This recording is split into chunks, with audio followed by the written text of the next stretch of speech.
Hey everyone, welcome back to my another blog. जय श्री राम, हर हर महादेव। तो आज हम लोगों का रामेश्वरम में सेकंड डे है। और आप ये जो साइड मंदिर देख रहे हो, ये नटराजन जी का टेम्पल है, जो कि हमारे होटल के जस्ट बगल में ही था। तो सुबह उठते उठते ही महादेव जी का दर्शन हो गया। तो चलिए फिर आपको तीर्थ यात्रा कराते हैं। तो सबसे पहले हम सब जाएंगे विभीषण जी का टेम्पल, जो कि हमारे होटल से करीबन 7 किलोमीटर की दूरी पर है। तो चलिए फिर निकलते हैं जय श्री राम जी का नाम लेकर। तो ये आप सामने देख सकते हो, जो कि पंचमुखी हनुमान जी का मंदिर है। तो पंचमुखी हनुमान जी के मंदिर में फ़ोन ले जाना अलाउ नहीं था, तो मैं वहाँ का वीडियो नहीं बना पाई। ये मंदिर रामेश्वरम से करीबन 13 किलोमीटर की दूरी पे है, जिसे कोथंड रामा स्वामी टेम्पल के नाम से भी जानते हैं। और इस मंदिर से करीबन 24 किलोमीटर की दूरी पर श्रीलंका है, जहां भगवान राम जी ने अपने पावन कदम रखकर रावण के अत्याचार से धरती को मुक्त कराई थी। एक तरफ बंगाल की खाड़ी और दूसरी तरफ मन्नार की खाड़ी का समुद्र है। इस समुद्र में एक पत्थर का शिवलिंग बना है, जिसे लोग पूजते भी हैं। आप देख सकते हो यहाँ का नज़ारा वाकई में बहुत ही ज़्यादा ही खूबसूरत था। और समुद्र के पास आपको बहुत सारी शंख और मोती देखने को मिलेगा। तो यहाँ आप देख सकते हो समुद्र का दृश्य कितना ही मनमोहक लग रहा है।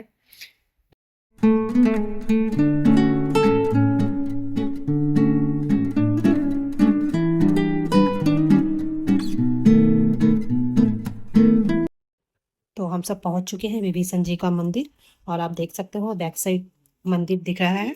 तो चलिए फिर अंदर चलते हैं। तो यहाँ पे बहुत सारी जड़ी बूटी मेडिसिन मिल रही थी। काफ़ी लोग यहाँ से जड़ी बूटी ले रहे थे। तो यहाँ आप देख सकते हो सभी लोग लाइन में लगे हुए हैं दर्शन के लिए। तो इसके आगे मोबाइल ले जाना अलाउ नहीं था, तो मैं आपको दर्शन करने के बाद सारी अपडेट दूंगी। तो यहाँ मैं दर्शन करके निकल चुकी हूँ, और इस मंदिर के पीछे एक बहुत ही सुंदर कहानी छुपी हुई है। तो कहा जाता है कि रावण को युद्ध में हराने के बाद जब विभीषण के साथ राम जी लौटे थे, तो विभीषण जी का यहीं पे राज्याभिषेक किया गया था। तो मंदिर के दीवारों पर इसी कहानी को कहते हुए कई पेंटिंग दीवारें पे बनाई गई है। तो सारे लोग मंदिर के अंदर इसी कहानी को देख रहे थे, उनके बारे में जान रहे थे। तो यहीं पे समाप्त होता है हमारा पहला तीर्थ। अब चलते हैं अपनी दूसरे तीर्थ पर। तो इसके बाद हम जाएंगे धनुषकोडी। तो यहाँ हम सब धनुषकोडी पहुँच चुके हैं। तो चलिए फिर दिखाते हैं अंदर का नज़ारा। तो धनुषकोडी नाम के पीछे भी एक छोटी सी कहानी छुपी हुई है। कहा जाता है कि रावण के भाई विभीषण के अनुरोध पर राम ने अपने धनुष के एक सिरे से सेतु को तोड़ दिया था, और इसी तरह से इसका नाम धनुषकोडी पड़ा। और अब सब जानते ही होंगे कि 22 दिसंबर 1964 को धनुषकोडी में एक बहुत ही बड़ा साइक्लोन आया था, जिससे कि इस शहर को काफ़ी लॉस हुआ था। ये साइक्लोन तमिलनाडु का सबसे भयानक साइक्लोन कहा जाता है, जिसने पूरे धनुषकोडी को नष्ट कर दिया था। और करीबन 100 से अधिक यात्रियों वाली एक रेलगाड़ी समुद्र में डूब गई थी। तब से ये जगह बहुत ही सुनसान हो गई थी। धनुषकोडी में सुबह के टाइम काफ़ी भीड़ होती है, लेकिन रात होने से पहले सभी लोगों को वापस भेज दिया जाता है, क्योंकि यहाँ रात के वक्त घूमना अलाउ नहीं था। लोग शाम होने से पहले ही रामेश्वरम लौट जाते हैं। रात के टाइम ये इलाका काफ़ी सुनसान हो जाता है। धनुषकोडी वह स्थान है जहाँ भगवान श्री राम ने सीता माता को बचाने के लिए लंका तक एक पुल का निर्माण किया था, जिसे हम राम सेतु के नाम से भी जानते हैं। काफ़ी सुंदर दृश्य था यहाँ का। और यहाँ तक पहुँचने के लिए आपको टैक्सी वगैरह ईज़िली मिल जाती है। और अगर आप रामेश्वरम आने का प्लान करते हैं, तो आपके लिए दिसंबर से लेकर फरवरी तक का सीज़न सबसे बेस्ट रहेगा।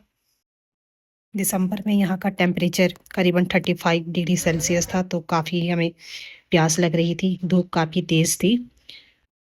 वहाँ से निकलते ही हम लोगों ने जूस पिया।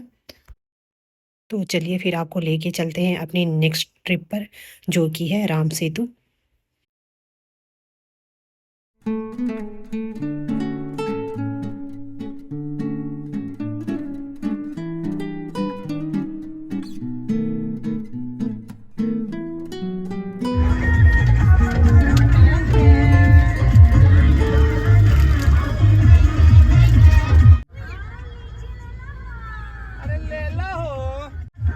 अब तक तो मैं इस जगह के बारे में रामायण में ही देखी थी, बट आज इन्हें रियल में जानेंगे और समझेंगे। तो यहाँ हम सब पहुँच चुके हैं राम सेतु, और आप देख सकते हो अगल बगल झोपड़ी बनी हुई है। साइक्लोन के बाद ये जगह पूरी तरह से बेकार हो चुकी है, और इन झोपड़ियों में लोग खाने पीने की चीज़ें बिक्री कर रहे थे। तो चलिए फिर आपको सेतु के पास लेके चलते हैं। तो राम सेतु भारत और श्रीलंका को समुद्री रास्ते से जोड़ता है। एक साइड बंगाल की खाड़ी और एक साइड हिंद महासागर, दोनों एक दूसरे को टच करते हैं। और यहाँ आप देख सकते हो समुद्र के पानी का कलर काफ़ी सुंदर दिख रहा था ये, और काफ़ी ठंडी हवा चल रही थी समुद्र के पास में। यह पुल उस टाइम बनाया गया था जब भगवान राम जी सीता माता को बचाने के लिए लंका जा रहे थे, और इन सारी चीज़ों का हमारे रामायण में बहुत ही अच्छे से उल्लेख किया गया है। भगवान राम जी ने अपनी वानर सेना के साथ लंका पर चढ़ाई करने के लिए राम सेतु का निर्माण किया था। तो यहाँ पर पहुँचने के बाद काफ़ी ही अच्छा लग रहा था, और इस सेतु में पानी में तैरने वाले पत्थरों का उपयोग किया गया था जो कि पानी में डूबते नहीं हैं। और समुद्र के आसपास ही आपको बहुत सारी दुकानें देखने को मिलेगी जहाँ पे बहुत सारे शंख के वैरायटी मिल रहे थे, और साथ ही पूजा से रिलेटेड सारी सामान आपको यहाँ देखने को मिलती है। तो यहाँ आप देख सकते हो चारों तरफ कितनी ही भीड़ जुटी हुई है, और पीछे वो अशोक स्तंभ दिख रहा है। तो आप जब कभी भी रामेश्वरम आए तो इस जगह में ज़रूर विजिट करें, ताकि आप भी हिंदुस्तान के आखिरी छोर को यहाँ से देख सकते हो अच्छे से। So let's move on to our next point.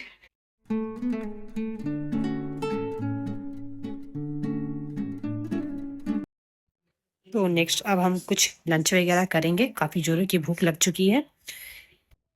तो यहाँ जब आप राम सेतु आओगे तो आपको देखने को मिलेगा बहुत सारी मछली की शॉप। तो यहाँ पे समुद्र से ताज़ी एकदम मछली निकाल कर ये लोग बना कर देते हैं। तो नॉनवेज जो लोग हैं वो मछली यहाँ पे इंजॉय कर सकते हैं।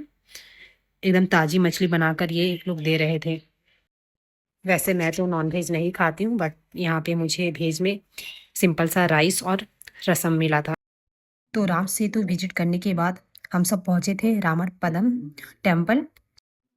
तो ये टेम्पल भी रामेश्वरम का एक हॉली प्लेस है। तो जैसे ही आप मंदिर की ओर बढ़ोगे तो आपको बहुत सारी आसपास दुकानें नज़र आएगी। इस मंदिर में आपको भगवान श्री राम जी के पैरों के निशान देखने को मिलते हैं, और रामेश्वरम के एकदम सेंट्रल में ये मंदिर पड़ती है, तो आपको आने में कोई भी दिक्कत नहीं होगी। तो चलिए फिर अंदर चलते हैं। तो इस मंदिर में जाने के लिए आपको कुल 25 सीढ़ियाँ मिलेगी, जिससे चढ़कर आपको मंदिर में जाना होगा। और ये जो टेम्पल है वो एक छोटे से पहाड़ के ऊपर बनी हुई है। ये वही स्थान है जहाँ भगवान राम जी और उनकी सेना विश्राम करती थी और श्रीलंका की यात्रा की योजना बनाती थी। और कहा जाता है कि भगवान हनुमान जी ने देवी सीता की खोज में इसी पहाड़ से श्रीलंका की ओर एक लंबी छलांग लगाई थी। इस स्थान का उल्लेख हमारे रामायण में भी मिलता है। चूँकि ये मंदिर पहाड़ पे बसा हुआ है तो यहाँ से आपको पूरे रामेश्वरम का नज़ारा देखने को मिलता है। और यहाँ की प्योर हवा जो थी, मैं उसकी क्या ही बात करूँ। काफ़ी ठंडी हवा चल रही थी, और आप पीछे व्यू देख सकते हो, और पूरे रामेश्वरम द्वीप का नज़ारा यहाँ से देखने को मिलता है।